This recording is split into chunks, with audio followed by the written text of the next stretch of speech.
Já estamos ao vivo. Boa noite a todas e todos. Estamos aqui no dia 7 de julho, quase mais de 90 dias em quarentena, e por meio dessas lives a gente tem feito esse bate-papo com todos os nossos ouvintes, seguidores, aqui no Facebook.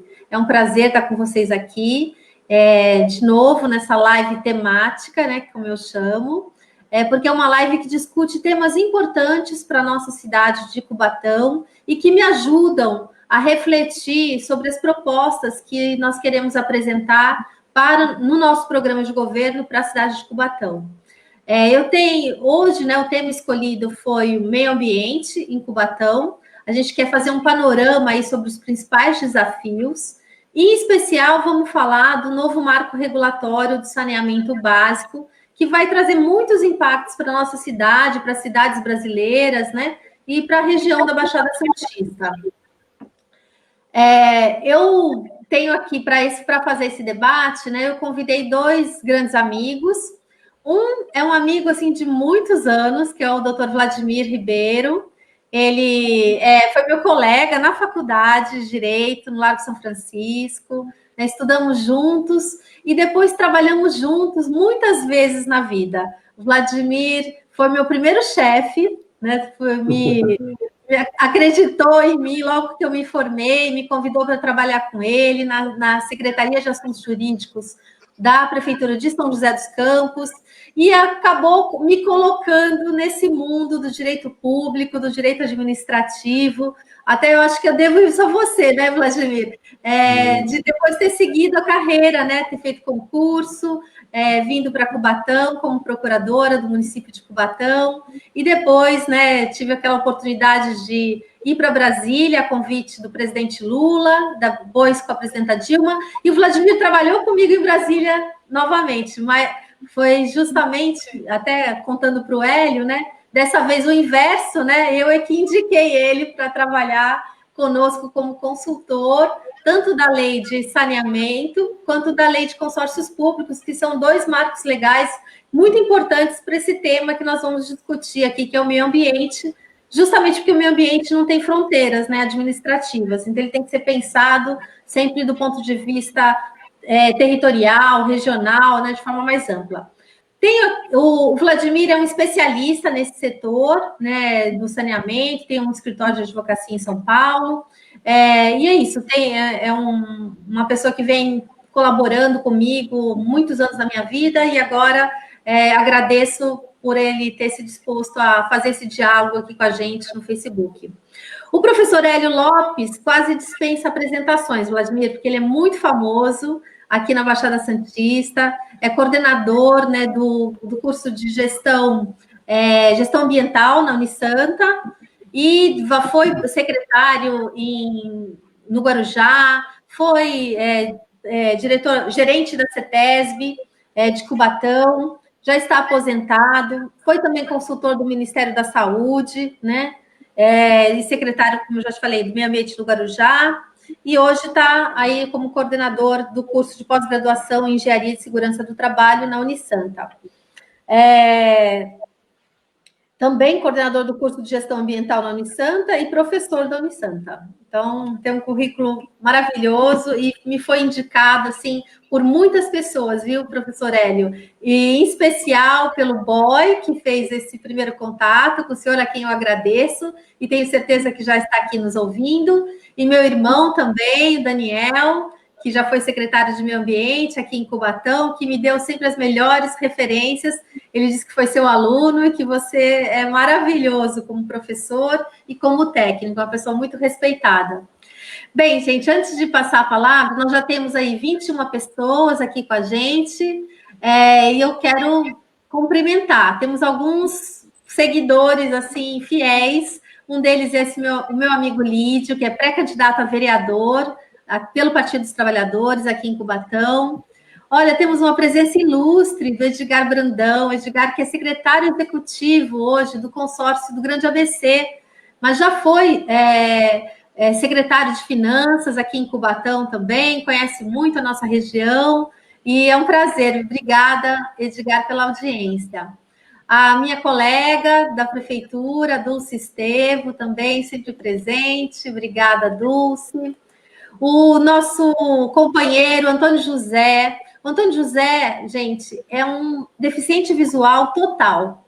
Mesmo assim, ele participa de todas as lives. Eu já fiz uma live com ele, foi super interessante. É um homem muito politizado e que vem fazendo essa discussão sobre o meio ambiente, é muito forte dentro do Partido dos Trabalhadores. Ele é um dos mais atuantes nessa área e sempre dialoga comigo sobre esses temas do saneamento. O Fábio Ferreira, também músico aqui da nossa cidade. E o nosso pré-candidato a prefeito de Mongaguá, pelo Partido dos Trabalhadores, o Antônio Timóteo, que também está aqui nos prestigiando. Obrigada, Antônio, por essa audiência também em nível regional. Vamos começar, Vladimir, então, por você. A aprovação do novo marco legal do saneamento foi recente, né? Se eu não me engano, ele ainda não foi sancionado, né? Pelo presidente, e eu queria que você contasse um pouco qual é o impacto disso, o que quer dizer essa mudança na legislação. Nós já tínhamos, né, um marco legal de saneamento, que era a Política Nacional de Saneamento Básico no Brasil, né, que nós juntos, né, ajudamos aí a construir, eu lá na assessoria da Casa Civil, você como consultor especial para esse projeto, junto ao Ministério das Cidades. E qual foi o objetivo dessa mudança, né? E o que isso significa para as prefeituras no Brasil, em especial para Cubatão? Tendo em vista que Cubatão assinou recentemente um contrato de concessão com a Sabesp por mais 30 anos. Até se me pareceu muito suspeito que ele tenha feito isso depois de mais de 10 anos de negociação com a Sabesp. Ele fez isso às vésperas da aprovação desse projeto. Me parece com o intuito mesmo de não se ver obrigado, né, a fazer a licitação para a contratação da Sabesp. Então, fez isso de forma pouco transparente, porque eu, mesmo sendo procuradora municipal, não consegui achar o contrato ainda no portal da prefeitura, nem no portal da Sabesp. Soube que a gente só teve uma audiência pública no final do ano, e até por conta das dificuldades, né, da pandemia. Então, esse foi um debate que não foi feito com a sociedade cubatense, né? E aí eu não sei o que isso implica com a mudança, né, nesse novo marco legal. Então, a gente começa com o Vladimir e depois eu passo a palavra para o professor Hélio. Pode ser? Bom, Paulo, complementar, eu acho super importante fazer esses debates aqui, que trazendo temas diversos e aproveitando esse momento de pandemia para refletir um pouco sobre a realidade de Cubatão e do Brasil, né? E no ponto, tem votado um projeto de lei no Senado Federal para mudar a lei de saneamento no dia 24 de junho, no dia de São João, né? Foi uma sessão de 3 horas e meia, né, em que não foi discutido nada, cada um ficou elogiando o outro ali, né, o tempo todo, né, e que não teve nenhuma discussão de emenda. Aliás, os senadores criticaram o projeto em vários aspectos, mas há um compromisso do líder do governo de que o presidente da República vai vetar alguns dispositivos, porque o projeto tem vários problemas e vai ser feito isso. Na Câmara dos Deputados aconteceu a mesma coisa, o projeto foi alterado numa sessão do plenário em 5, 6 horas, né? O projeto que foi votado foi do governo, então ele não foi submetido a nenhum debate público profundo sobre o seu texto. Teve algumas audiências públicas no passado, mas que convidaram especialistas para falar sobre o problema de saneamento, mas as propostas mesmo que estão no texto do projeto, eles foram muito pouco debatidos, então tem até uma certa indefinição, tem até um problema sério de redação, né? E envolve aspectos centrais como a titularidade de serviços públicos de saneamento básico, voltado a esse tema. O Supremo decidiu recentemente, em setembro do ano passado, sobre esse tema, publicou um acórdão, né, na linha do que já tinha feito antes, e o texto do projeto de lei parece que tem muitos aspectos que está em desacordo com a orientação do Supremo Tribunal Federal, então a gente vai ter um problema entre a orientação do STF sobre como que o STF interpreta a Constituição no que se refere ao papel do município em relação ao saneamento, e o que ficou no projeto de lei, que é né? Mas, fora isso, tem toda uma questão relativa aos contratos. O que se objetiva, o grande problema é o seguinte: o saneamento do Brasil melhorou muito nos últimos anos, mas estancou. Há uma crise fiscal e há uma noção do governo federal atual de que não tem mais recursos fiscais para investir em saneamento. Vai diminuir, não é que não vai ter, vai diminuir muito a quantidade de recursos fiscais, e a solução encontrada foi chamar a iniciativa privada para fazer investimentos em saneamento. E se entendeu de mudar o marco regulatório para tornar esses investimentos em saneamento mais atrativos para a iniciativa privada. Esse foi o discurso. Há também uma tendência de tentar perseguir uma meta de universalização, que seria em 2033. Mas olhando para o que é real, olhando para Cubatão, né, a população de Cubatão é 129.760 pessoas em 2018, de acordo com os dados aí do Sistema Nacional de Informação de Saneamento, que o professor Hélio Lopes conhece muito bem. Né? Essas 129.760 pessoas, 110.845 pessoas são atendidas por redes de abastecimento de água, ou por poço, ou por nascente. Então, nós temos aqui em Cubatão mais 19 mil pessoas que não têm acesso a uma rede de água. Então, quando a gente vê aquelas filmes da África, a mulher carregando balde de água na cabeça, pote d'água e tal, isso acontece em Cubatão porque 19 mil pessoas são abastecidas de água dessa maneira, ou por empréstimo do vizinho, ou porque tem um sistema não seguro, água não segura. Então, sim, Vladimir, são as pessoas que estão em áreas irregulares. Por exemplo, todos os bairros cota aqui em Cubatão não têm abastecimento de água. Então, imagina. Muito menos tratamento de esgoto, né? Mas observe, negar acesso à água a essas pessoas seria a mesma coisa que negar a essas pessoas acesso a um serviço de saúde, porque elas moram onde elas moram, né? O fato de elas morarem num lugar ilegal não significa que elas não têm acesso aos direitos, né? É bom lembrar que acesso à água e saneamento é um direito humano específico, inclusive foi reconhecido aí pela Assembleia das Nações Unidas agora, em 28 de julho de 2010. Então, agora, no próximo dia 28 de julho, vai fazer 10 anos e que existe um reconhecimento de que isso é um direito que se proteger de maneira específica. As pessoas têm direito à água e saneamento, sob pena de não poder exercer os outros direitos, né, ou seja, que afeta a dignidade da pessoa humana de maneira muito profunda, não acessar esse serviço. Então, é lamentável, né, que essas pessoas não tenham acesso a uma coisa tão fundamental e básica. Não há motivo nenhum para isso, nem é ilegal atender uma pessoa que mora no bairro Cota, num posto de saúde, como é legal fornecer água para essa pessoa, porque é essencial à saúde pública. Né? Não fornece, com essa desculpa. É uma negativa nos direitos das pessoas, ou seja, lembre-se, quando a pessoa paga a conta d'água não é uma dívida, isso aqui é uma questão até técnica, não é uma obrigação própria terreno, quer dizer, não é relativa ao lote, é relativa à pessoa. Tanto quanto a pessoa muda de lugar, outra pessoa que vai morar naquele local pode zerar a conta d'água. Por quê? Porque a conta não é do lote, não é da casa. A conta é de quem mora na casa. A casa não usa água. Quem usa a casa é quem mora na casa. Então, se a casa é ilegal, não significa que o morador é ilegal a ponto de não ter o direito ao acesso à água. É um absurdo isso, é uma visão deturpada, ofensiva aos direitos humanos. Eu acho que mereceria até uma representação aí no Tribunal de Direitos Humanos da OEA, a Sabesp, por negar o direito humano à água dessas populações. Eu acho que mereceria até uma desse tipo, levar uma denúncia desse tipo E essa situação vai melhorar com esse novo marco legal? Bom, o contrato que está previsto em Cubatão não prevê o atendimento a essa meta, né? Não, o esgoto é pior ainda. Tem 70 mil pessoas em Cubatão que não têm acesso a uma rede de esgoto. 70 mil pessoas. É um absurdo, porque o professor Hélio conhece muito bem que boa parte da água que abastece Santos, o problema não é só de Cubatão, não. Quem mora em Santos, quem mora em Praia Grande, quem mora na Baixada Santista, boa parte da população recebe água do Rio Cubatão. A maior estação de tratamento de água da Baixada Santista fica em Cubatão. E atende não só a cidade de Cubatão, mas também outros municípios da Baixada Santista. Agora, essa água recebe o esgoto de mais de metade da população da cidade. Ou seja, coletar o esgoto dessa população é importante para Cubatão, é importante para toda a Baixada Santista, porque você melhora a qualidade da água que atende a população de toda a Baixada Santista. Né? Agora, vai melhorar? Eu acho muito difícil de falar em melhora, por quê? Porque o que nós estamos aqui é uma questão que quase que é ideológica, né? As pessoas que moram em certas regiões da cidade, ou que não têm certa faixa de renda, não têm acesso sequer à água. Nós temos que mudar a concepção e ter que fazer investimento para essas pessoas. A pergunta é, cada vez que você colocar uma dessas pessoas no sistema público, essas pessoas que têm baixa renda vão poder contribuir com o pagamento de tarifa um valor limitado. Porque também adotando os padrões internacionais, o serviço de água e esgoto só pode comprometer 3% do orçamento das famílias. Quando você cobra mais de 3% do orçamento familiar, você viola o direito dessas pessoas a ter acesso a outros bens e serviços essenciais.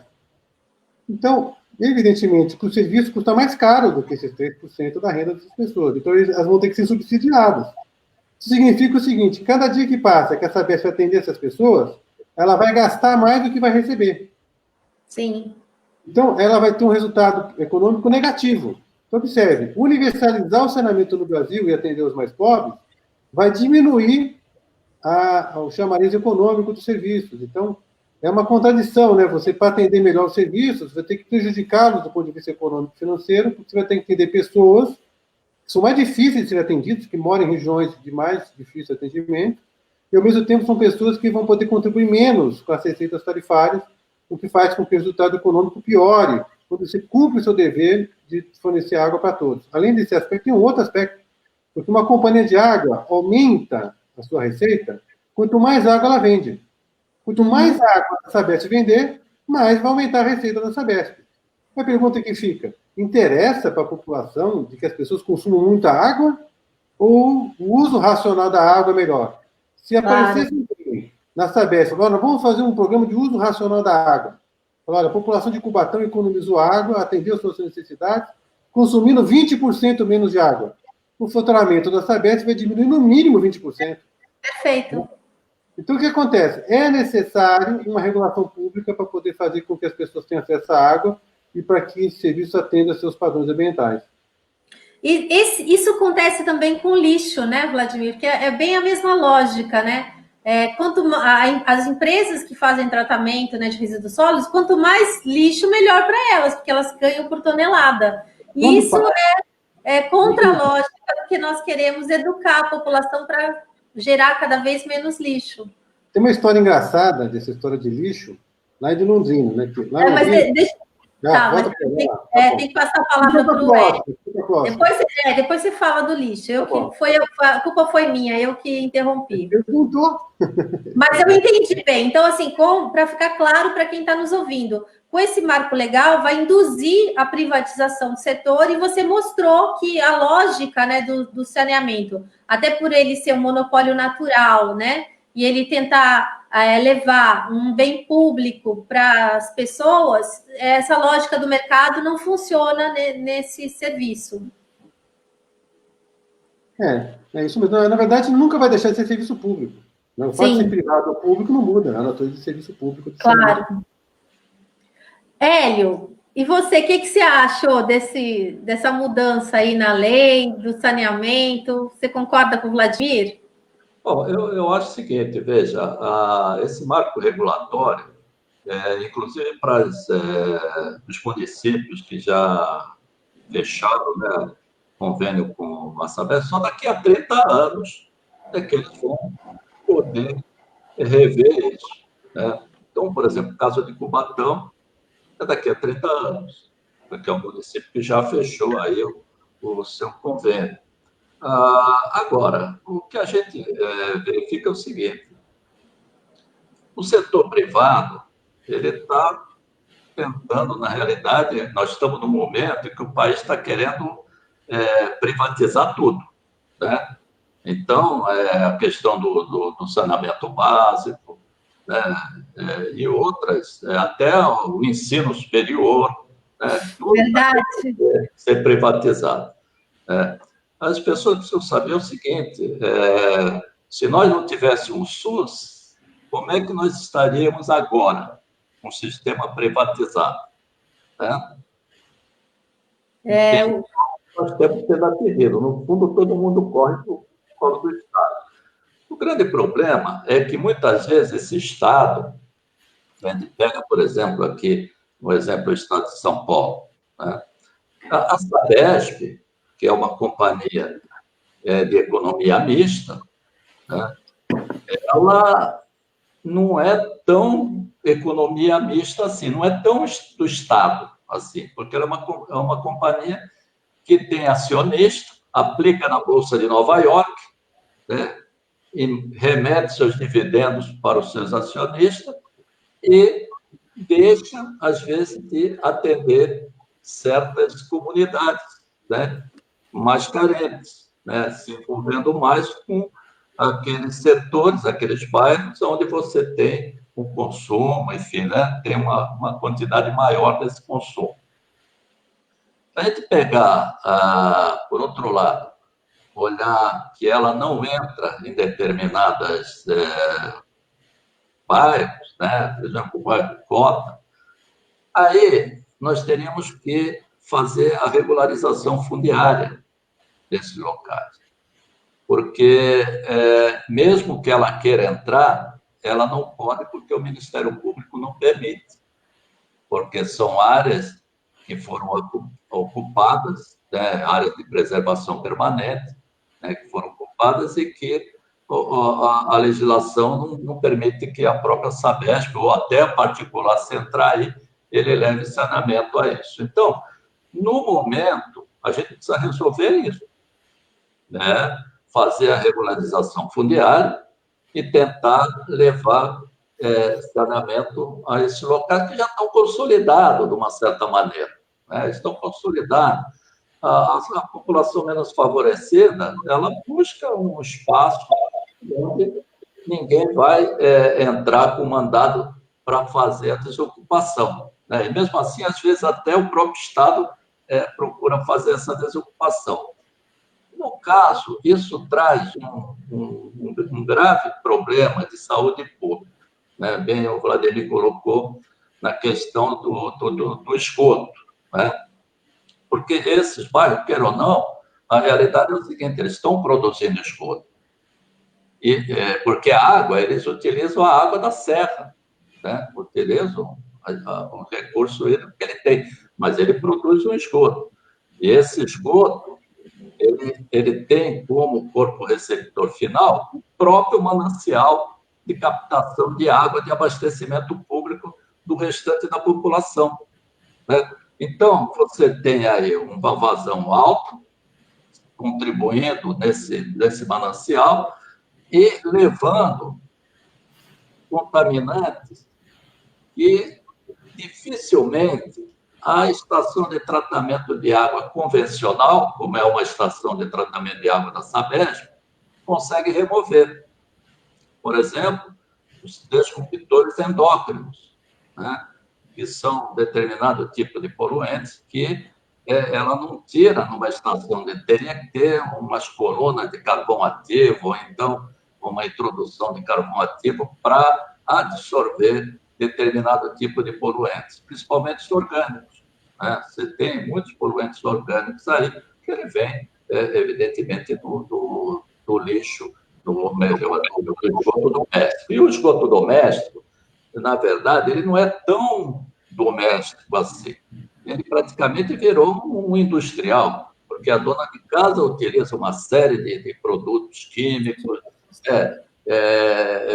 material para limpeza, à base de amônia, enfim, tem uma série de elementos que estão sendo introduzidos no corpo receptor, que é o manancial.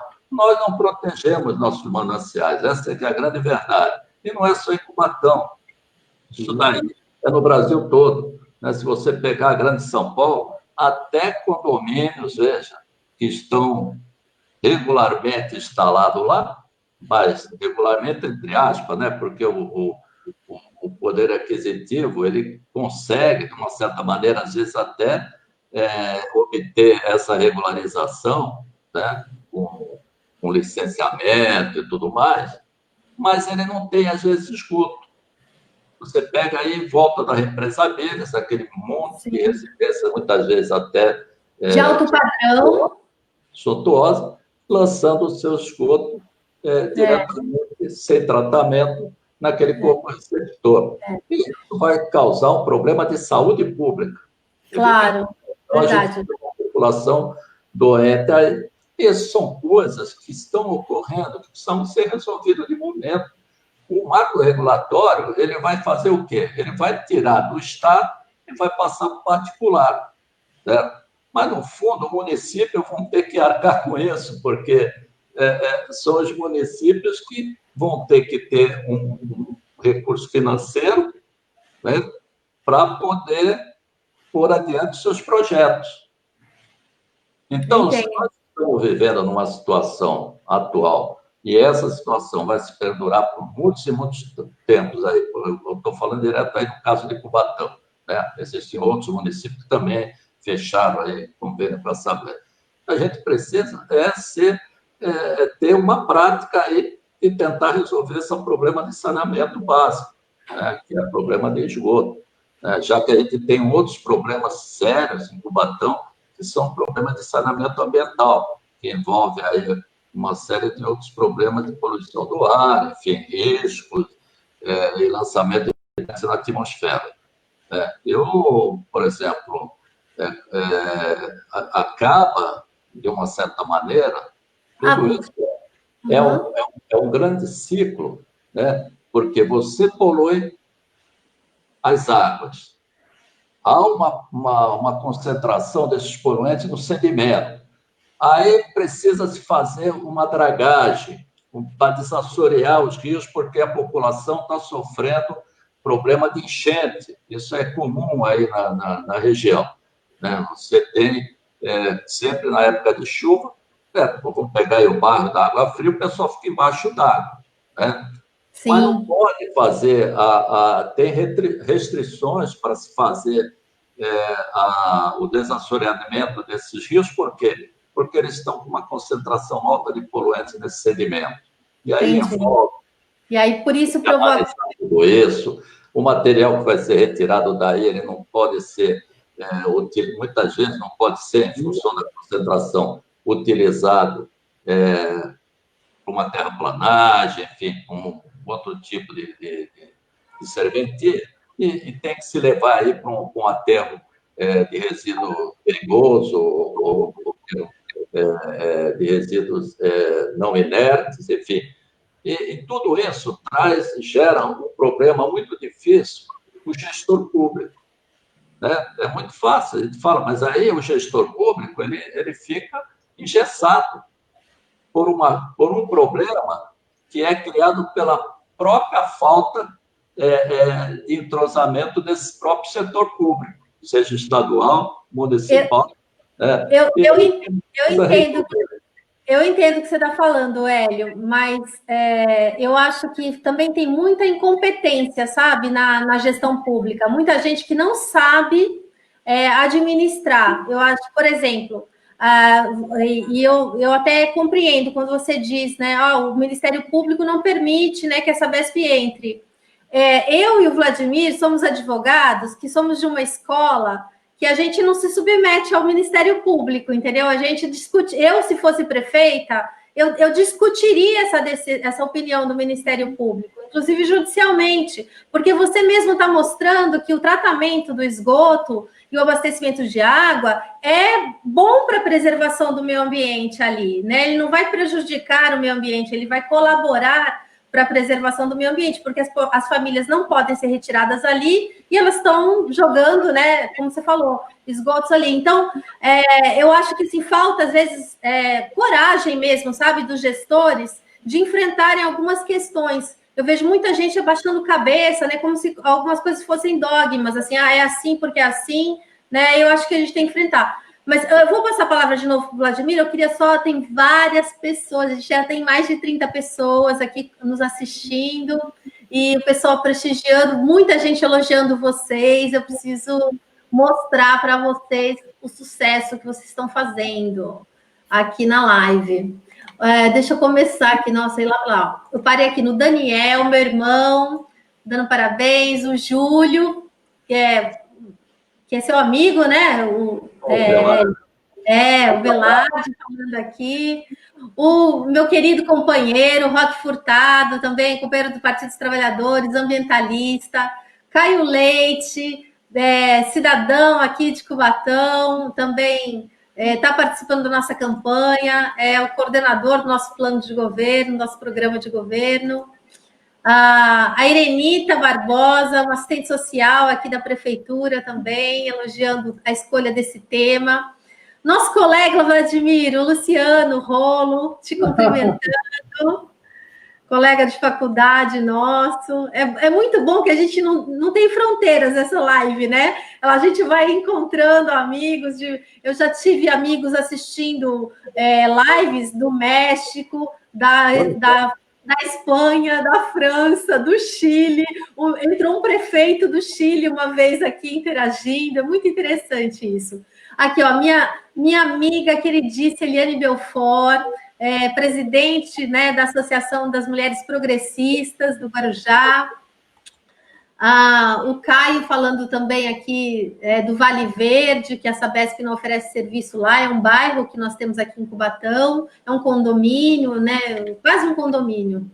O Roque falando que Cubatão precisa discutir as demandas à luz da metropolização. Eu acho que é um tema bom para a gente abrir essa segunda rodada, né, também. Essa questão das soluções metropolitanas que nós precisamos buscar. O Luciano, o Rolo te parabenizando, Vladimir. O Edgar falando aqui, ó, muitos moradores das cotas estão lá com documentos que receberam como indenização após a construção da rodovia Anchieta. O Roque reforçando aqui, deixa eu ver, eu vou falar quem não falou aqui, porque é muita gente. O João Batista Galvão falou, um bom momento para rediscutir Cubatão, qual o futuro esperar para a qualidade de todos os seres vivos desse conjunto ambiental, né? Parabéns pela live. João Batista foi o superintendente da CETESB no plano de controle ambiental. Que ótimo! Tá, desculpa, eu não sabia da referência. Obrigada, Hélio, por ajudar aí. O Caio pergunta para a gente, assim, as promessas do programa Onda Limpa, do governo do estado, não se concretizaram. Além de deixar a cidade toda esburacada, né, como quando fazem alguma intervenção. Não sei se... o Djalma também, nosso pré-candidato a vereador. O Rolo faz uma pergunta aqui, como ele vê a tradicional dicotomia sobre natureza jurídica da água, ou seja, seria um bem econômico ou um bem social? Quais as consequências? O Rolo já fazendo pergunta difícil, né, Rolo? A Luciana Dagani, né, falando que é importante a participação da sociedade nesse debate ambiental, que os problemas ambientais acontecem quando há uma desconexão da sociedade com as consequências de seus atos. Quando você não sabe, por exemplo, para onde vai o lixo que você produz ou o esgoto da sua água. Daí a importância da educação. Perfeito, Luciana, é isso mesmo. A Andréia também, querida Andréia Moreira, dando parabéns. O Roque também falou das questões, ele quis lembrar a questão da cava. Nossa pré-candidata vereadora, Paloma Santos, também falando que um dia em Cubatão já existia um termômetro de qualidade do ar, onde ficava um painel visível para toda a população no centro. Hoje o cubatense não sabe mais o ar que respira. Isso é verdade, viu, Hélio? Muitas vezes a gente percebe, assim, sente odores, né, provenientes da indústria, e fica todo mundo alarmado, porque não sabe o que quer dizer isso, né? Se é venenoso. Isso aí é problema de gestão da prefeitura. O prefeito é responsável por isso. Né? Ele deveria ter colocado, porque normalmente esses painéis existe uma empresa, né, que faz aí, enfim, esse serviço, e isso tem que ser discutido com a prefeitura. Os painéis de São Paulo, de qualidade do ar, eles funcionam. É lógico. O Boy está falando a mesma coisa, Genivaldo. Por que a CETESB tirou o medidor de qualidade do ar do centro de Cubatão? É porque não interessa, veja, ao prefeito mostrar aquilo que está ocorrendo em relação à questão da qualidade do ar. Só essa justificativa. Né? A questão de transparência. Está faltando transparência aí nessa demonstração daquilo que a CETESB faz, porque a CETESB, ela mede.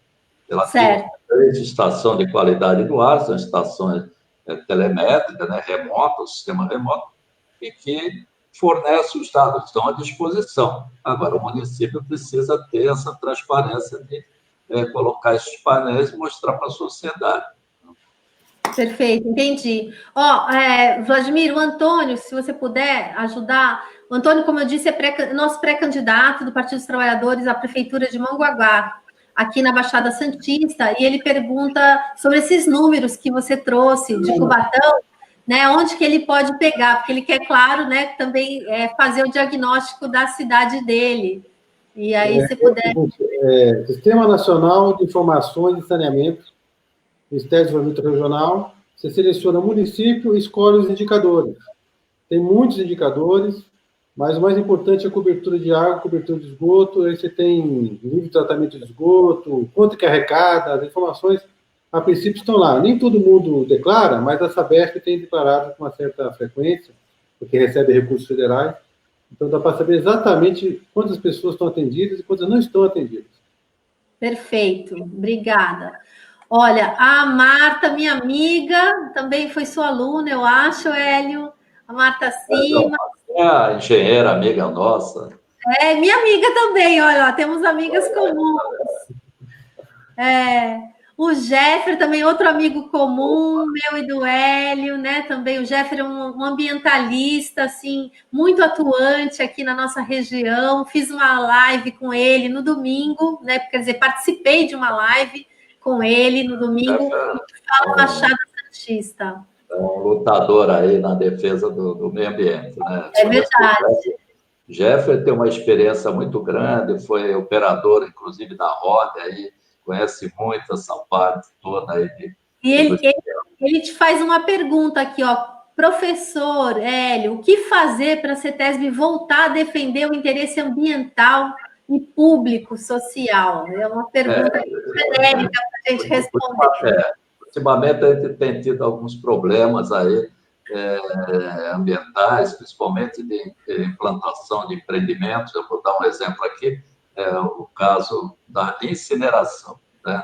Esse é um assunto que nós ficaríamos aqui, talvez, a noite toda discutindo, e que tem a ver aí com a geração de resíduos sólidos da Baixada Santista como um todo, né? E que nós sabemos, temos um aterro, que é o Sítio das Neves, que recebe todo esse material. E ele está já praticamente esgotado, né, com a vida útil dele comprometida, mas isso já vem sendo feito, o Jefferson sabe disso, há muitos anos que vem sendo discutido isso. E de longa data nós temos colocado que era um problema para ser resolvido lá atrás, mas, de forma proposital, deixaram chegar no caminho crítico, né? E agora vão querer enfiar um incinerador goela abaixo da população. E nós sabemos que é um sistema anacrônico, né? Nós tivemos experiência não só na área industrial, mas com lixo doméstico. Eu mesmo estive na Alemanha, vendo toda essa parte de resíduo sólido, e sabemos que o incinerador não é o ponto final para essa questão, né? Ele gera outro tipo de resíduos, que são perigosos, né? Como cinzas volantes, as lamas, as escórias do incinerador, que precisam ser dispostas em aterro de resíduo sanitário, ou, desculpe, de resíduos industriais perigosos, né? Nós não temos aqui. Então, isso vai envolver levar esse resíduo para aterros que ficam em Caieiras, em Tremembé, distante. Isso vai aumentar significativamente a questão do custo, os municípios vão suportar isso, enfim, tudo isso tem que ser discutido. Além do que, nós temos outras tecnologias. Aí, quando nós tratamos desse assunto, nós voltamos lá na Política Nacional de Resíduos Sólidos, tá? Sim. E ela é bem clara, de plano, ela fala na questão da redução, na questão da coleta seletiva, na questão da reciclagem, né? E nada disso, veja, é aquilo que você colocou, Paulo, de falta da gestão, dos gestores, né? Isso foi de 2010, nós estamos 10 anos, nós estamos em 2020, e os municípios não implantaram absolutamente nada. O que nós temos de reciclagem? Qual foi a ajuda, enfim, que deram para os catadores, veja, para essas cooperativas? praticamente nenhuma, né? Ela sobrevive aí, enfim, a custa de... Hélio, e tem uma questão que está na pauta, que se torna poder público, orçamento municipal, coitado do orçamento municipal. Mas tem uma questão fundamental que é a logística reversa. Né? No mundo civilizado, e até na legislação brasileira, se prevê que aquele que vende os produtos é responsável por receber de volta as embalagens dos produtos ou pagar para alguém cuidar disso. Né? A logística reversa. Quando você vai na Europa, você pergunta quanto que o município europeu gasta com reciclagem no orçamento. Sabe qual é o percentual que eles investem no orçamento com reciclagem? Nenhum. Zero, porque tudo é pago pela indústria. Quando você compra uma coisa, um produto importado, aparece aquele pontinho verde, que significa que a empresa que produziu vai pagar o retorno daquele produto. Sim. Então, você aumenta muito a reciclagem e mais. Quando você faz do jeito que a gente faz hoje, faz aquela embalagem de cereal enorme, né? Põe no supermercado, bem colorido para a criançada ver. A criançada quer aquela lá, aí pega aquela embalagem de cereal que só tem um pouquinho de cereal. Por quê? Porque está competindo com o consumidor. Aí você pega aquele, aí o consumidor tem o bem-estar do produto, o supermercado tem o lucro da venda, a indústria tem o lucro da venda do que produziu. Agora, quem vai ficar com o ônus ambiental? Ou vai jogar na natureza, ou vai jogar no lixo doméstico, que vai ser pago pelo orçamento municipal. Então, quando você fala que é a própria indústria, que ao colocar um número de embalagens, uma massa de embalagem, tem que recolher um percentual dessa massa, né, ou custear isso, ela pensa duas vezes em fazer uma embalagem maior. Por quê? Porque se ela vai ter que pagar pela recolha daquela embalagem grande, isso vai sair caro. Sim. Então, aí ela tende a reduzir a embalagem e aí a gente consegue induzir os comportamentos para que sejam ambientalmente aceitáveis, a gente vai ficar enxugando gelo. E, tipo, como é que você gasta dinheiro com resíduos sólidos se você não tiver educação ambiental, não tiver estímulo econômico para conter um consumo mais consciente, a gente não vai resolver o problema nunca. Né? Porque o Brasil ainda tem uma coisa que é o seguinte, as pessoas consomem pouco, porque a população é pobre, a distribuição de renda é péssima. No dia que aumentar a distribuição de renda, quando aconteceu aquele momento entre 2003 e 2013, que a renda aumentou no brasileiro e a desigualdade social também, como 37 milhões de pessoas saíram da miséria para o mercado de consumo, o que aconteceu? Imediatamente o lixo aumentou 30%, 40%, porque as pessoas tiveram acesso ao consumo, logo vão produzir resíduos. Então, se a gente não tiver um movimento de integrar as populações ao consumo ao mesmo tempo que tiver uma educação ambiental e uma política de logística reversa, a gente não vai resolver esse problema. E não adianta colocar as coisas nas costas do orçamento público municipal, que ele não vai dar conta de fazer isso, porque o problema é mais estrutural, né? Eu acho que a gente tem que entender esses problemas com coragem e resolver o problema em definitivo. Na realidade, o Estado e o município tiveram tempo suficiente para implementar essa política. Não fizeram. E a coisa foi se agravando. Né? E agora, qual é a solução? Mas isso até é feito de propósito, veja. A solução é pegar tudo e jogar numa mesma vala comum, né? Que é o incinerador. Se nós tivéssemos feito tivéssemos implantado o que diz a Política Nacional de Resíduos Sólidos, né? Fala aí, você acabou de falar, Vladimir, da questão da logística reversa, ou seja, aquele que produz, ele é o responsável, por exemplo, você produz pneus, sobra um monte de pneus aí. O responsável é o município que tem que ficar catando isso por causa da dengue? Não, o responsável seria a firma produtora de pneu, aquela que comercializa, né, de recolher. Esse pessoal, eles poderiam, vamos pegar aí o caso das PETs, né? Eles poderiam, os próprios fabricantes, financiar essas cooperativas, que estariam na linha de frente, fazendo esse serviço, pegando esse material. A princípio, no primeiro item lá, que elenca a Política Nacional de Resíduos Sólidos, seria a não geração. Né? Mas a gente sabe que não se consegue eliminar tudo isso. Né? Mas você busca diminuir isso. E se você fizer uma boa reciclagem e dar estrutura, porque não é só fazer a coleta seletiva, que muitas vezes acontece hoje no município, ela faz uma coleta seletiva, mas não tem uma linha de levar esse produto para se produzir alguma coisa né, no produtor dessa reciclagem. Então, acaba-se, muitas vezes, jogando isso tudo dentro do próprio aterro sanitário, muitas vezes é dentro do lixão, né, que a maioria dos municípios ainda tem lixão. Né? Enfim, isso... Olha, como a gente tem para evoluir? Vou falar um exemplo rápido aqui, que já estamos já no final, que é o seguinte. Em Munique, tinha uma empresa lá de produção de água, lá que tratava água. Aí a população falou, por que trata a água? A água vem dos Alpes.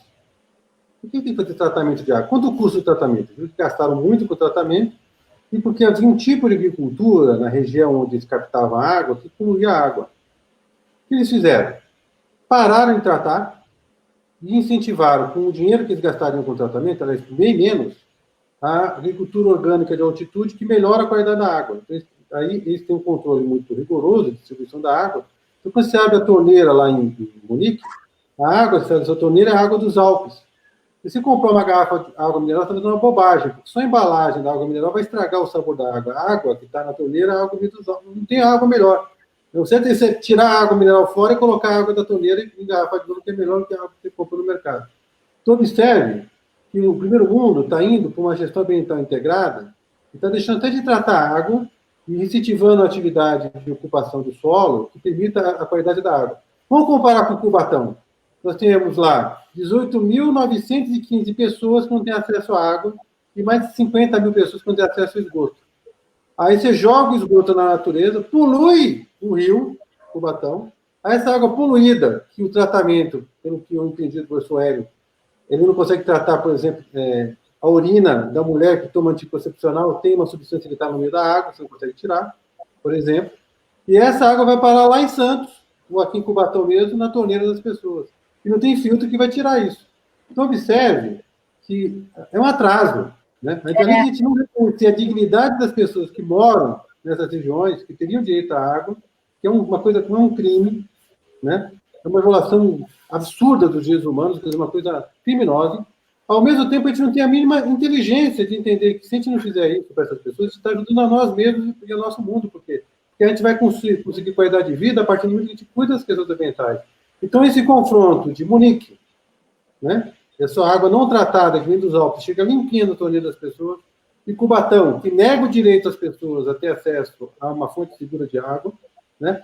E com mortalidade infantil. Quantas crianças morrem, quantas pessoas vão para o SUS, quanto que a prefeitura gasta em internação, quantas pessoas faltam no trabalho, quantas pessoas vão na escola, por causa que se nega esse direito, e ainda para poluir os mananciais que abastecem a água das nossas casas. Isso é uma coisa completamente irracional, e para mudar isso a gente tem que fazer o quê?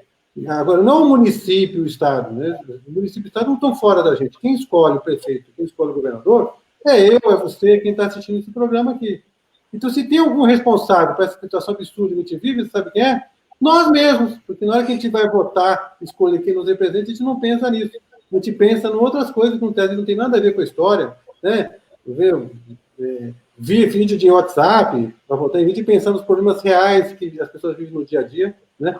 Eu acho importante aqui dizer o seguinte, para essas 18.915 pessoas que moram em Cubatão não têm acesso à água. Vocês têm direito à água, o direito está sendo sonegado, né?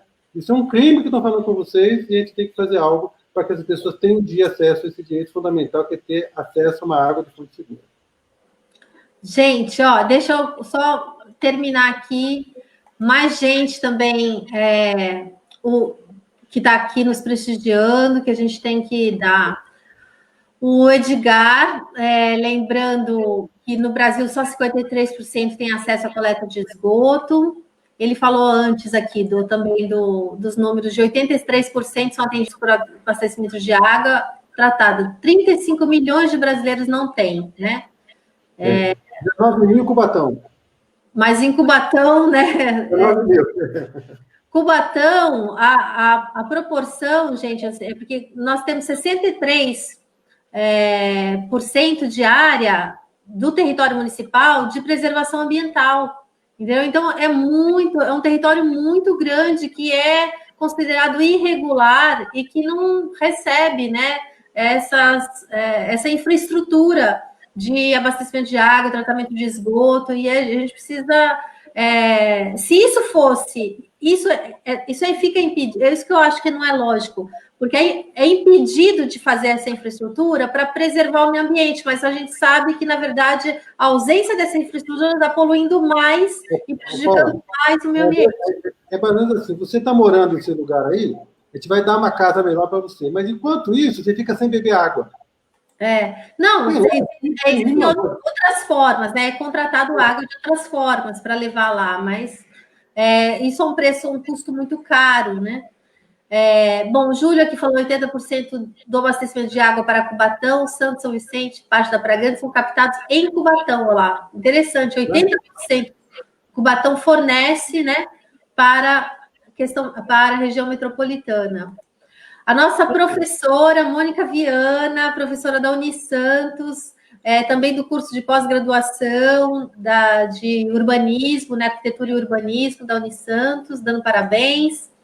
Olha, o querido Edson Aparecido, a nossa audiência qualificadíssima aqui. O Edson, que é morador do Guarujá, né, e também uma liderança aí nacional nessa discussão, através do Ondas, né, uma organização que vem debatendo saneamento básico no Brasil. O Roque está falando da Terracom, né? Esse aqui é o nosso calcanhar de Aquiles. Nós temos uma empresa que faz o tratamento de resíduos sólidos, que tem um monopólio de todas as cidades aqui da região, que é essa empresa aqui, a Terracom. Que ele fala... Só nessa questão aí que ele colocou, para você ter uma ideia, a Terracom ela já está com o processo de licenciamento junto à Secretaria de Meio Ambiente do Estado. Ela já entrou com um pedido nas prefeituras também para implantação da incineração, ou seja, ela já está migrando da disposição que ela fazia em células de aterro sanitário para incinerador. Ela mudou o modal dela, né? E isso não teve discussão com a sociedade, principalmente agora que nós estamos numa época de pandemia, estão aproveitando para passar boiada, como disse o nosso ministro de Meio Ambiente, né? Então, estão ocorrendo agora nesse momento, né? Nós estamos aqui discutindo e esse processo está em andamento perante a CETESB, né? Quando nós teríamos que discutir, inclusive, porque o próprio a própria Política Nacional de Resíduos Sólidos, ela não fala que tem que ser, ela fala em geração de energia. Geração de energia, isso seria o último caso lá, né? Fora isso, ainda estão ocorrendo coisas mais graves. Por exemplo, nós temos em andamento um decreto que está sendo elaborado pela CETESB, que, inclusive, fala do licenciamento das empresas que vão gerar combustíveis para ser utilizado em várias gerações de energia, né? E aí ela fixa padrão, por exemplo, para as cimenteiras que utilizam, são os fornos de clinker, né? E para você ter uma ideia, o padrão que ela fixa, nesse caso, para dioxinas e furano, ele está em miligramas, é um absurdo. Veja, o incinerador, a diretriz europeia, ela fala em 0,10 nanogramas, veja. Nossa. E o professor Hélio é especialista em poluição do ar, né? Eu vi o seu dioxina de furano, nanogramas. E está fazendo essa nova resolução, colocando isso para as indústrias de cimento em miligramas, né? Então, pode ser quilo, daqui a pouco pode evoluir para quilo, né? Ninguém vai, né? Agora, essa empresa podia mudar de nome, né? Porque se tinha aterro sanitário, era Terracom, não é isso? Agora que vai queimar, podia chamar Fogo Com, mudar o nome. Então, porque você, veja, existe tecnologia, nós não somos, veja, nós não somos contra o progresso, né? Existe tecnologia que são viáveis. Por exemplo, a cidade de São Francisco, nos Estados Unidos, nós tivemos aqui a questão dos 2 anos atrás, um representante do Departamento de Resíduos Sólidos, ele foi bem enfático. Em São Francisco, nós não queimamos mais lixo. Nós tratamos tudo através do tratamento biológico, que é através da digestão anaeróbia, que você gera o gás metano e aí você queima o gás. O incinerador, ele tem uma deficiência, porque ele não gera um gás para ser queimado. Ele faz a queima direta da massa, é o que chama mass burning, que é o processo dele. E essa queima direta da massa, como não tem, por exemplo, uma reciclagem, não tem um bom serviço de reciclagem, para lá vai tudo. Então, vai material plástico, tudo à base de cloro, e aí gera uma quantidade enorme de dioxina furânio e outros poluentes, né, que são lançados na atmosfera. Bom, tem os equipamentos de controle, tudo bem, tem equipamento de controle, porém, quando você fala em poluentes carcinogênicos, que é o caso da dioxina de furânio, não existe limites seguros para isso. Então, se você pode evitar esse tipo de coisa, por que não evitar? Né? Então, eu vejo aí, é uma discussão muito ampla, né, que envolve uma quantidade enorme de técnicos, né? Deveríamos estar discutindo isso, e esse processo ele está andando, né, sem controle ter social. feita essa discussão. Lógico que o Ministério Público está atento a isso, o Ministério Público está acompanhando, né, estão discutindo essas resoluções, né, e deve ter aí, evidentemente, uma ação contra isso, né?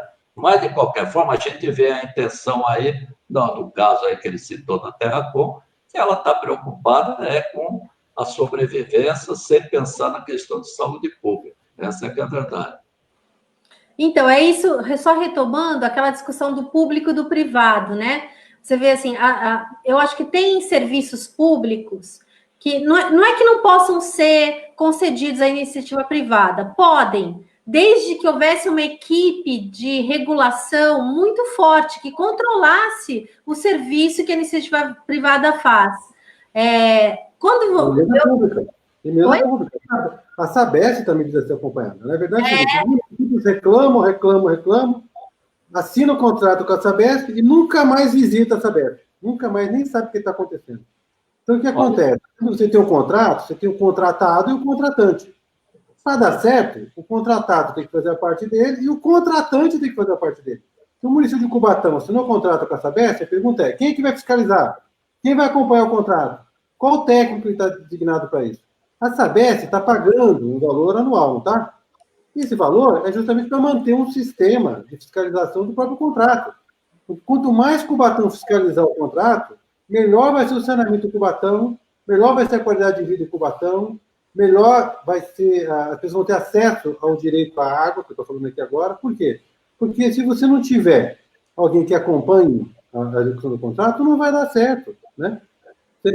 É que nem tinha uma época que tinha no Japão, tinha uma moda do casamento da noiva, já viu essa história? Só tem a noiva, não tem noivo. Não. A moça quer casar, quer fazer a festa de casamento, mas não tem noivo. Então, o que eles inventaram? O casamento que só tem a noiva, né? Então, o contrato de concessão, você contrata a Sabesp e a prefeitura não faz a parte dela, que é fiscalizar e acompanhar o contrato, é que nesse casamento japonês aí que só tem a noiva. Não é uma coisa que tem muito sentido. Certo? Tá certo.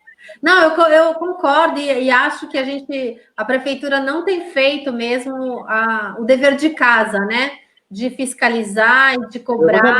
Quem é responsável pelo saneamento do Cubatão, Paula? Quem é que lá na a secretaria fala. Essa questão da fiscalização, ela fica por conta da vigilância sanitária, né? Do Estado que delega o município tem a sua vigilância sanitária. Sabe quais são as análises que se faz no dia a dia? pH, cor e turbidez. Veja. Não se faz uma análise mais... Não, investimento. A Sabesp tem um meta de investimento. Se o município contratou alguém para fazer investimento, ele tem que acompanhar os investimentos. Sim. E mais, redes de drenagem de esgoto elas têm interferência. Então, o município tem que cuidar da drenagem, o município tem que cuidar dos resíduos sólidos, o município tem que acompanhar o contrato de água e esgoto, ou seja, o município tem que ter uma política de saneamento. E não adianta fazer a política de saneamento se não tiver técnicos dedicados a isso no corpo municipal e se não tiver uma instância que a sociedade possa acompanhar e fiscalizar, senão os técnicos vão ser cooptados, né? Então, é necessário esse ambiente institucional que nós não temos. Então, por mais que você faça o contrato, por mais que você contrate 2 empresas, se você não faz a sua parte quanto poder público, né, fica faltando algo que é essencial, ou seja, só tem um contrato, só tem um contratado. E se você lembra do contratado a cada 30 anos, quando acabar o contrato, é que vai lembrar dele, né? Outra coisa, veja, quando eu estava na prefeitura de Guarujá, a prefeitura realmente é uma grande escola, né? Tudo acontece, tudo bate na porta da prefeitura. Eu aprendi com a prefeitura, né? E me lembrei até daquela frase do ex-governador aqui de São Paulo, né, o Franco Montoro, que diz que o cidadão não mora no país, no estado, ele mora no município, né? Porque na porta do município todo mundo vai bater. E, voltando à questão da Sabesp, a Sabesp fazia contrato, e ainda deve fazer, com as empreiteiras. Aí é o grande negócio, fazia contrato com essas empreiteiras. Essas empreiteiras faziam as obras na cidade e deixavam a cidade toda esburacada, né? Não faziam o serviço da forma que deveria ser feito, porque até não tem controle, não tem fiscalização nenhuma, essa que é a verdade, né? Além do mais, por exemplo, as estações elevatórias que existem lá em Guarujá e que existem em todos os locais, elas sofreram assim um canibalismo, ou seja, um lugar onde tinha 2 bombas, quebrou uma bomba em Praia Grande, e lá tirava essa bomba e levava para Praia Grande ao invés de comprar outra e pôr ali. Então, o que acontecia? Uma vazão alta, ela não dava conta, subia, extravasava e ia tudo para dentro das praias de Guarujá. Isso é comum acontecer, veja. E ninguém toma providência. É multa. Bem, o município multa, nós multávamos, eles não pagam, certo? Ficam brigando na justiça, enfim, um faz que fiscaliza, outro faz que faz o serviço, e no final a população é que toma na cabeça com isso tudo, né? E isso só para dar um exemplo da questão da qualidade do serviço, e essas empreiteiras nas dominam, desde o embrólio nessa seara onde a Sabesp está presente. Verdade. E muitas vezes os prefeitos têm vínculos, né, com essas empreiteiras, né, porque tiveram campanhas financiadas por elas e não querem enfrentar essas empresas. Eu não tenho problema nenhum de fazer esse debate, viu, Hélio? Eu acho que até é muito importante. A gente tem que fazer isso de forma muito transparente. A gente precisa ter mais transparência no financiamento eleitoral, das campanhas eleitorais, né?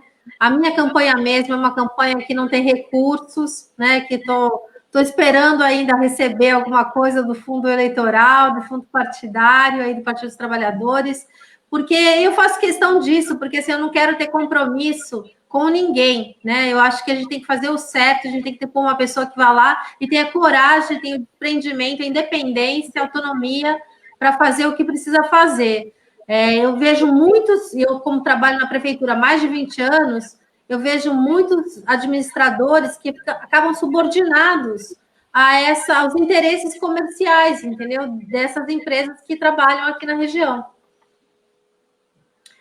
Gente, já deu 1 hora, a gente vai ter que ir para as considerações finais. Eu falei para vocês que não dá tempo, né, de fazer o debate direito.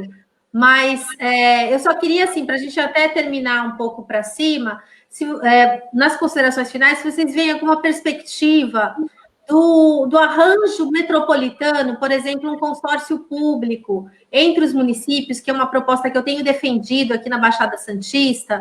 Não existe, viu, Vladimir? Aqui a gente tem a agência metropolitana, né, que é o órgão do governo do estado, e não temos um consórcio intermunicipal. Se o consórcio poderia desempenhar um papel, né, interessante aí de empoderamento, de fortalecimento dos municípios para fazerem esse dever de casa. E até o Roque aqui me chamou a atenção, que ele falou assim, onde que está? Tá tão legal, que o município, ele falou que o município ele não faz, eu não vou achar agora o comentário, mas que o município, ele não é que ele não faz o dever de casa, ele não vai na escola, por isso esse que é o problema. Então, vamos para as considerações finais, tentando pensar um pouco também se tem algum papel aí metropolitano que um consórcio poderia desempenhar nessas ações? Nós temos um problema sério, porque, evidentemente, que as pessoas elegem os prefeitos compostos dos vereadores, acompanham o dia a dia da sua cidade. O Estado está distante. A única maneira de fortalecer os municípios é eles se juntarem, né? Quando um prefeito de São Paulo, são 745 municípios, fala com o governador, se não for o prefeito da capital, ele não é tratado, nem de ser ouvido. Então, na hora que você junta os prefeitos, você fortalece, dá escala para a política pública. Eu acho que tem algumas políticas públicas, nós falamos aqui, que a solução não é municipal, né? Por exemplo, resíduos sólidos não vai resolver o Cubatão. O Cubatão não tem escala para resolver isso, precisa de uma solução regional, né?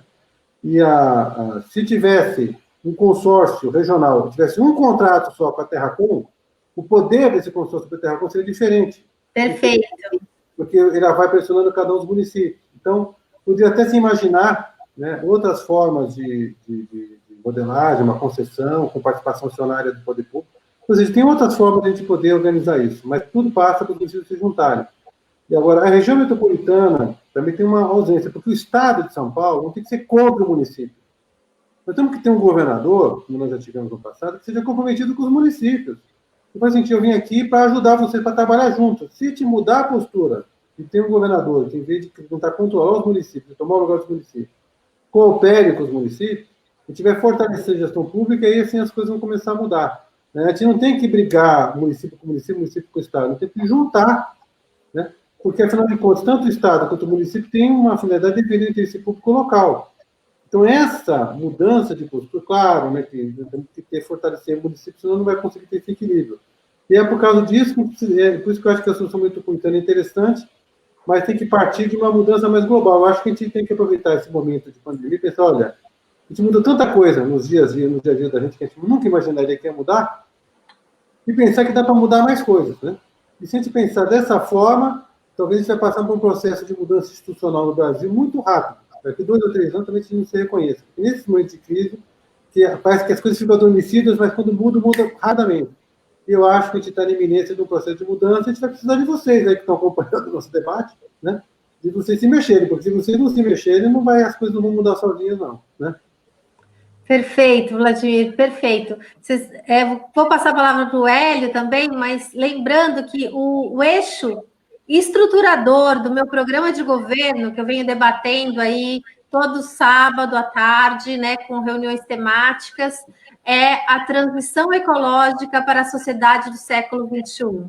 Porque eu acredito nisso, assim, a gente tem que mudar a cultura de cada pessoa, senão a gente não vai ter uma mudança estrutural, né, significativa mesmo, como a gente deseja. Hélio, diga aí. Então, eu acho interessante essa proposta aí, essa união do município, né? O caminho é bem por aí mesmo. Nós temos a AGEM, que mais se transformou numa casa de chá, do que propriamente aglutinar esses municípios, né? Se politizou muito. Então, quando começa essa politização, né, não chega a ser lugar nenhum, né? Até porque os municípios, cada prefeito pertence a um partido, e aí começa essa disputa política. Mas eu vejo por aí, tem que ter, sim, um bom senso de ter, enfim, um entrosamento para se resolver esse problema, porque o próprio Júlio colocou aí, a coisa tem que ser metropolizada, porque, veja, a água, ela vem de Cubatão, né? E ela serve os demais municípios. Digamos que amanhã ela fosse privatizada e a companhia que tomasse conta de Cubatão resolvesse que amanhã eu não vou distribuir água para outro município. Como é que ficaria isso? Então, eu acho que tem que ter, sim, essa união. Nós estamos aqui tem um consórcio, né, no sentido de resolver o problema dos municípios. Né? A própria questão do resíduo sólido. Né?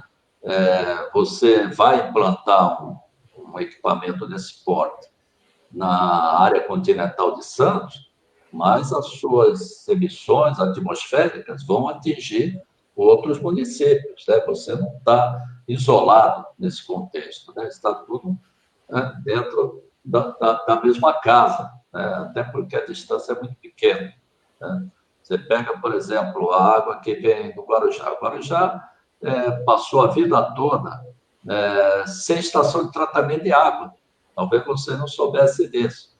Por quê? Porque ela achava que tinha uma água de excelente qualidade, que vinha do rio Jurubatuba, né? Uhum. Então, o que acontece? Só que quando chovia, essa qualidade acabava. Então, o tratamento tem que existir, sim. A água ficava barrenta, o povo não conseguia tomar água, né? Precisava ter um tratamento físico-químico. Então, essa foi uma das pressões que, quando nós estávamos em Guarujá, nós fizemos para que a Sabesp colocasse uma estação de tratamento de água, porque não adianta só o que ela tinha lá, que era um filtro de areia. Filtro de areia para tirar o materialzinho que vem aí em suspensão, de folha, da floresta, enfim, que cai no rio, mas não resolve um problema um pouquinho mais grave quando você tem esse problema de turbidez da alta elevada, né? E Guarujá, a população de Guarujá, ela toma água com turbidez próximo de 30, veja, quando o máximo permitido é 5, e às vezes até ultrapassava 30. O que significa isso?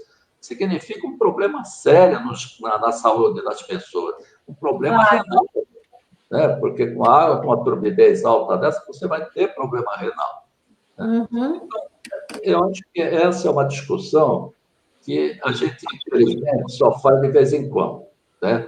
Essa que é a verdade. Em época de chega, às vezes, campanha política tal, a gente acaba fazendo essa discussão, mas é uma discussão que tem que ser feita no dia a dia. Isso tem que ser uma rotina, né?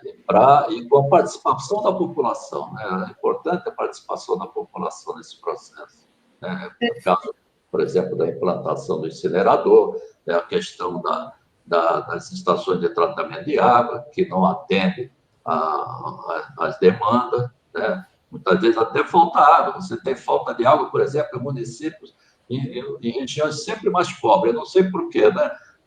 No Gonzaga, na Ponta da Praia, não falta água. Não tem problema de falta água. Agora, na região lá de São Vicente, alguns bairros um pouco mais distantes, faltam água, né? E quando falta água, também tem um problema. Você pega, por exemplo, Samaritá, onde você tem uma série de depósitos de resíduos da roda, né, que estão lá ainda, né? Quando você tem falta de água, você tem uma pressão negativa nesse sistema e a água do lençol acaba entrando para dentro da tubulação. E quando vem a água, a pressão positiva da água, ela acaba jogando isso para a casa das pessoas e as pessoas bebem. Não sabia. Absolutamente nada do que está acontecendo, não tem fiscalização que resolve o problema. Veja. Professor Hélio, tanto o dejeto do Rio Cubatão como essa história desse bairro que você está me contando são duas coisas muito sérias em termos de saúde pública. São muito sérias mesmo. Colocando a vida das pessoas em risco, né? Pelo que eu entendi, né? É um risco presente. Não estou dizendo que está causando, mas o risco está lá. Gente, você tem uma série de pontos ainda, de passivos ambientais espalhados, mesmo que estão até antes da captação de água da Sabesp, porque a Sabesp ela captava água junto aos canais de fuga da empresa R-Born, né? Mas, com o passar do tempo, em função da qualidade de água ruim que vinha da Grande São Paulo, da represa B, ela foi mais adiante e fez a captação. Aí vem a vigilância sanitária e fica fazendo no dia a dia pH, cor e turbidez. Tudo problema de trialometano, uma série de outros problemas.